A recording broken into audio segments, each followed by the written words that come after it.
Die schönsten Märchen und die erzählt sie mir.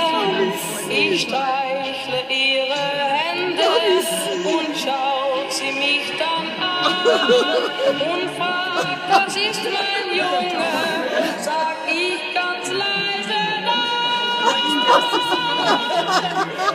Oh, Marceli, sag ich ganz leise da. Oh, Marceli, Alter, das hätte ich nie hinter ihm vermutet.